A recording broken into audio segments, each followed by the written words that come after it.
ஒரு காலத்தில் ஒய்ஃபை அப்படிங்கிறது ஏதோ எக்ஸ்பென்சிவான ஒன்று அப்படின்னு நினச்ச காலம் போய் இன்றைக்கி எல்லார் வீட்லேயும் ஒய்ஃபை இருக்குது, அதை யூஸ் பண்ணிட்டும் இருக்காங்க. ஆனால் இந்த ஒய்ஃபையை கண்டுபிடிச்சது யார் அப்படிங்கிறது உங்களுக்கு தெரியுமா? இப்போ நமக்கு அர்ஜென்ட்டாக பணம் தேவை அப்படின்னா யாருமே பேங்க்கில் போய் க்யூலலாம் நிற்க மாட்டோம். டக்குன்னு பக்கத்தில் இருக்க ஏடிஎம்க்கு போய் பணத்தை எடுத்துகிட்டு வந்துடுவோம். இப்படி நம்ம பேங்க்குக்கு போய் க்யூவில் நிற்கிற அந்த டைமை சேவ் பண்ணி கொடுத்து ஏடிஎம் மிஷினை கண்டுபிடிச்சது யார் அப்படின்னு உங்களுக்கு தெரியுமா? நல்லா படித்து நல்ல வேலையில் இருந்தால் கூட யாருமே நம்மளை மதிக்க மாட்டாங்க. கூட கையில் ஐஃபோனோ இல்லை ஸ்மார்ட் ஃபோனோ இருந்தால் தான் ஒரு ஆளாகவே ஊருக்குள்ளே மதிக்கிறாங்க. அப்படி தான் இன்றைக்கி நாட்டோட நிலைமையும் இருக்குது. இதுக்கெல்லாம் காரணமாக இருக்க இந்த ஸ்மார்ட் ஃபோனை கண்டுபிடிச்சது யாருன்னு உங்களுக்கு தெரியுமா? இந்த மாதிரி நம்ம டெய்லி லைஃப்க்கு ரிலேட்டபிளான மிஸ்டீரியஸ் கொஸ்டின்ஸ்க்கு இன்ட்ரெஸ்டிங்கான ஆன்சரோட நான் இன்றைக்கி வந்திருக்கேன். நீங்கள் பண்ண வேண்டிய வேலை என்னென்னா, நம்ம ஸ்பைடி தாட்ஸ் சேனல் சப்ஸ்கிரைப் பண்ணிவிட்டு இந்த வீடியோவை பற்றின உங்களோட தாட்ஸ் என்ன அப்படிங்கிறத மறக்காமல் கமெண்டில் சொல்லிவிடுங்க. ஃபஸ்ட்டு பார்க்க போகிறது ஒய்ஃபை. நம்ம கையில் இருக்க ஃபோனில் ஒரு வீடியோவை கிளிக் பண்ணுனா அது இந்த உலகத்தோட மறுபக்கத்தில் இருக்க இன்னொருத்தருக்கு போகுது. இதுக்கு பின்னாடி இருக்க ஒரு மிகப்பெரிய டெக்னாலஜி தான் ஒய்ஃபை. ஆனால் இந்த ஒய்ஃபையை முதல்ல யார் கண்டுபிடிச்சாங்க அப்படின்னு உங்களுக்கு தெரியுமா? ஒரு சாதாரண இன்ஜினியராக இருக்கும்னு நினைக்கிறீங்களா, இல்லை ஒரு மிகப்பெரிய கம்பெனியாக இருக்கும் அப்படின்னு நினைக்கிறீங்களா? இல்லைனா இதுக்கு பின்னாடி நம்ம கற்பனைகளுக்கு அப்பாற்பட்ட ஒரு கதை இருக்கா? இந்த ஒய்ஃபைக்கு பின்னாடி இருக்க அந்த முக்கியமான நபர் யார்? அதை தெரிஞ்சுக்கிறதுக்கு முன்னாடி நீங்கள் ஒரு விஷயத்தை புரிஞ்சுக்கணும். ஒய்ஃபையை ஒரே ஒரு தனிநபர் கண்டுபிடிக்கல. பல வருஷங்களாக நடந்த வயர்லெஸ் கம்யூனிகேஷன் ரிசர்ச்சோட வளர்ச்சி தான் இன்னைக்கு இருக்க ஒய்ஃபைக்கு பேஸ்மெண்ட்டாக இருந்திருக்கு. அந்த கதைக்கு பின்னாடி இருக்க ஒரு முக்கியமான நேம் தான் ஹேடி லேமர். ஹேடி லேமர் அப்படிங்கிறவங்க ஒரு சயின்டிஸ்ட் மட்டும் கிடையாது, அவங்க ஒரு ஃபேமஸான நடிகையும் கூட. 1940s ஹேடி லேமரும் கம்போசர் ஜார்ஜ் அந்தேல் இவங்க ரெண்டு பேரும் சேர்ந்து ஃப்ரீக்வன்சி ஹோப்பிங் அப்படிங்கிற கம்யூனிகேஷன் கான்செப்டுக்கு ஒரு பேஷண்ட்டை உருவாக்குறாங்க. அந்த டெக்னாலஜியோட பேசிக் ஐடியா என்னன்னா, ஒரே ஃப்ரீக்வன்சியில் சிக்னல் அனுப்பாம தொடர்ந்து வேற ஃப்ரீக்வன்சிக்கு சிக்னலை மாற்றிட்டே இருக்கிறது. அந்த காலத்தில் இது ஒரு மிலிட்ரி கம்யூனிகேஷன் ஐடியாவாக இருந்தாலும் அதுக்கப்புறமா வந்த வயர்லெஸ் கம்யூனிகேஷன் டெக்னாலஜிஸ்க்கு இது ஒரு முக்கியமான இன்ஸ்பிரேஷனாக இருந்துச்சு. ஆனால் இங்கே தான் இன்னொரு ட்விஸ்ட். இன்னைக்கு நம்ம யூஸ் பண்ணுற வைஃபை டெக்னாலஜி பல வருஷமாக பல சயின்டிஸ்ட் பல இன்ஜினியர்ஸ் பண்ண ரிசர்ச்சோட ரிசல்ட். மெயினாக 1990s உருவாக்கப்பட்ட IEEE 802.11 ஸ்டாண்டர்ட் தான் மாடர்ன் வைஃபைக்கு முக்கியமான பேஸ்மெண்ட்டாக இருந்தது. ஸோ அதனால வைஃபை யார் கண்டுபிடிச்சாங்க அப்படின்னு கேட்டால் ஒரே ஒரு பேரை சொல்லவே முடியாது. ஆனால் வயர்லெஸ் கம்யூனிகேஷன் ஹிஸ்ட்ரியிலேயே ஹேடி லேமர் மாதிரி ஒரு சிலர் செஞ்ச ஆரம்பகால கண்டுபிடிப்புகளில் இருந்து அதுக்கப்புறம் பல இன்ஜினியர்ஸ் உருவாக்கின ஸ்டாண்டர்ட்ஸ் வரைக்கும் அந்த லாங் ஜேர்னியோட முடிவு தான் இன்னைக்கு நம்ம வீட்டில், ஃபோனில், லேப்டாப்பில் அப்படின்னு எல்லா பக்கமும் யூஸ் பண்ணுற ஒய்ஃபை.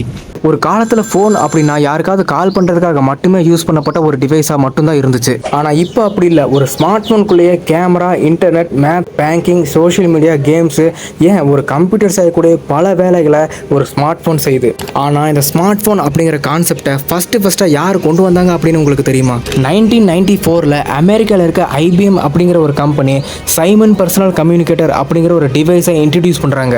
இந்த டிவைஸை தான் இந்த உலகத்தோட first commercial available smart phone அப்படின்னு அந்த டைமில் சொல்லிக்கிட்டு இருந்தாங்க. அந்த ஸ்மார்ட் ஃபோனில் இப்போ இருக்க இன்ஸ்டாகிராம், யூடியூப், வாட்ஸ்அப் அப்படின்னு எந்த ஒரு ஆப்ஸுமே கிடையாது. அதாவது ஒரு ஃபோனும் கம்ப்யூட்டரும் ஒன்று சேர்ந்தா எப்படி இருக்கும் அப்படிங்கிற ஒரு ஐடியாவுக்கு இந்த ஸ்மார்ட் ஃபோன் தான் ஒரு பதிலாக இருந்துச்சு. இந்த IBM சைமனை இப்போ இருக்க ஸ்மார்ட் ஃபோன்ஸ் கூட கம்பேர் பண்ணுனா ரொம்பவே பெருசாக இருக்கும். இன்னைக்கு நம்ம கையில் இருக்க ஸ்மார்ட் ஃபோன்ஸ் ரெவல்யூஷனுக்கு இதுதான் ஒரு ஸ்டார்டிங் பாயிண்டாக இருந்திருக்கு. அதுக்கப்புறமா நோக்கியா, பிளாக்பெரி, ஆப்பிள், சாம்சங் அப்படின்னு பல நிறுவனங்கள் ஸ்மார்ட் ஃபோன் டெக்னாலஜியை வேகமாக இன்க்ரீஸ் பண்ணாங்க. இதில் முக்கியமாக 2007 ஆப்பிள் ஐஃபோன் இன்ட்ரடியூஸ் ஆனதுக்கு அப்புறமா ஸ்மார்ட் ஃபோன் உலகமே ஒரு மிகப்பெரிய மாற்றத்தை சந்திச்சாங்க. இன்னைக்கு நம்ம அலாரம் வைக்கிறதுல இருந்து ஆன்லைன் கிளாஸ் அட்டன் பண்ணுறது, ஃபோட்டோ எடுக்கிறது, வீடியோ பார்க்குறது, பேமெண்ட் பண்ணுறது அப்படின்னு எல்லா விஷயங்களுமே இந்த சின்ன டிவைஸ்குள்ளேயே வந்துருச்சு. ஒரு காலத்தில் ஒரு ஃபோனுக்குள்ளே கம்ப்யூட்டரை கொண்டு வரணும் அப்படிங்கிறது பல சயின்டிஸ்டோட கனவாக இருந்துச்சு. ஆனால் இன்னைக்கு நம்ம ஒரு கம்ப்யூட்டரை பாக்கெட்டில் போட்டுட்டு அசால்ட்டாக சுற்றிக்கிட்டு இருக்கோம். இன்றைக்கி நம்ம கையில் பணம் இல்லை அப்படின்னா 2 நிமிஷத்தில் ATM மிஷினுக்கு போய் பணத்தை எடுத்துக்கிறோம். ஆனால் இந்த ATM மிஷினை யார் ஃபஸ்ட்டாக உருவாக்குறாங்க அப்படின்னு என்னைக்காவது நம்ம யோசிச்சு பார்த்துருக்கோமா?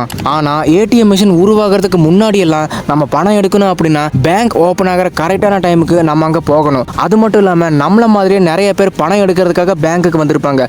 ஸோ அவங்க கூட லைனில் நின்று தான் நம்ம பணத்தை எடுக்க முடியும். இந்த ப்ராப்ளமுக்கு ஒரு சொல்யூஷன் கண்டுபிடிக்கணும் அப்படின்னு நினச்சவர் தான் ஜான் ஷெப்பர்ட் பேரன். 1960s ஒரு நாள் அவர் அவர் ஒரு வெண்டிங் மிஷினை பார்த்துட்டு இருந்தப்போ, வெண்டிங் மிஷின் அப்படின்னு தெரியும்ல, அதுல இருந்து சாக்லேட் ஜூஸ் இந்த மாதிரி எல்லாம் கிடைக்கும். அதை ரொம்ப நேரமா பார்த்துட்டு இருந்த அவருக்கு ஒரு சாதாரண மெஷின்ல நம்ம நினைச்ச நேரத்துக்கு சாக்லேட்டை வர வைக்கிற மாதிரி ஏன் பணத்தை வர வைக்க முடியாதா அப்படின்னு ஒரு ஐடியா வந்திருக்கு.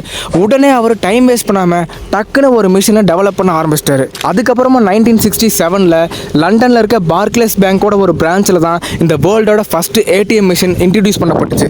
அந்த மெஷின்ல இப்போ இருக்கக்கூடிய மாடர்ன் டெக்னாலஜிஸ் எதுவுமே கிடையாது. அது மட்டும் இல்லாமல் இப்போ நம்ம யூஸ் பண்ணிட்டு இருக்க பிளாஸ்டிக் டெபிட் கார்டும் கிடையாது. ஸ்பெஷல் வவுச்சர்ஸ் மாதிரியான பேப்பர் டோக்கன்ஸ் தான் யூஸ் பண்ணாங்க.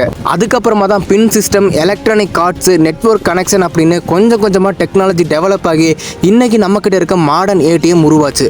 இதில் இன்னொரு இன்ட்ரெஸ்டிங்கான விஷயம் என்னன்னா, ஏடிஎம்க்கு எதுக்காக 4 டிஜிட் பின் நம்பர் யூஸ் பண்ணுறாங்க அப்படின்னா, ஜான் ஷெப்பர்ட் பேரன் ஃபர்ஸ்ட் 6 டிஜிட் பின் நம்பர் தான் யூஸ் பண்ணணும் அப்படின்னு நினச்சாராம். ஆனால் அது அவரோட மனைவிக்கு ஞாபகம் வச்சுக்கிறதுக்கு கஷ்டமாக இருந்ததுனால 4 டிஜிட்டாக குறைச்சிட்டாரு அப்படின்னு ஒரு ஃபன்னியஸ்ட் தியரி இருக்குது. அதனால தான் இந்த 4 டிஜிட் பின் இன்னைக்கு வேர்ல்டு வைடில் ரொம்ப காமனாக இருக்குது. இன்னைக்கு நம்ம ஒரு பட்டனை மட்டும் ப்ரெஸ் பண்ணி ஒரு சில செகண்ட்ஸில் பணம் எடுக்கிற அந்த ஏடிஎம் மிஷினுக்கு பின்னாடி 1960ஸ்ல வந்த ஒரு சிம்பிள் ஐடியா தான் பேஸாக இருந்திருக்கு. இன்னைக்கு தேதிக்கு ஏடிஎம் மிஷின் இல்லாத ஒரு நாளை கொஞ்சம் இமேஜின் பண்ணி பாருங்களேன். பேங்க்குக்கு போய் கியூவில் நின்று பணம் எடுக்கிற அளவுக்கு இன்னைக்கு யாருக்கும் டைமும் கிடையாது, பொறுமையும் கிடையாது. ஒரு சாதாரண சாக்லேட் வெண்டிங் மிஷினை பார்த்து வந்த சிம்பிள் ஐடியா தான் இன்னைக்கு உலகம் முழுக்க பில்லியன்ஸ் ஆஃப் பீப்புள் யூஸ் பண்ணுற மாடர்ன் டெக்னாலஜியாக மாறி இருக்கு. இன்னைக்கு வீடியோவில் நம்ம டெய்லி லைஃப்பில் யூஸ் பண்ணிட்டு இருக்க, யூஸ் பண்ணாமல் இருக்கவே முடியாத முக்கியமான 3 விஷயங்களை யார் உருவாக்குனாங்க, அதோட ஹிஸ்ட்ரி என்ன அப்படிங்கிறத பற்றி டீட்டெயில்டாக பார்த்தோம். இந்த இன்ஃபர்மேஷன்ஸ் உங்களுக்கு கண்டிப்பாக பிடிச்சிருக்கும் அப்படின்னு நான் நினைக்கிறேன். பிடிச்சிருந்தா அந்த வீடியோவுக்கு லைக் போட்டுட்டு நம்ம சேனலை சப்ஸ்கிரைப் பண்ணிக்கோங்க. அதுக்கப்புறம் உங்கள் ஃப்ரெண்ட்ஸ் அண்ட் ஃபேமிலிஸ்க்கு இந்த வீடியோவை ஷேர் பண்ணுங்கள். வேற ஒரு இன்ட்ரெஸ்டிங்கான கண்டென்ட்டில் பார்க்கலாம். பாய்.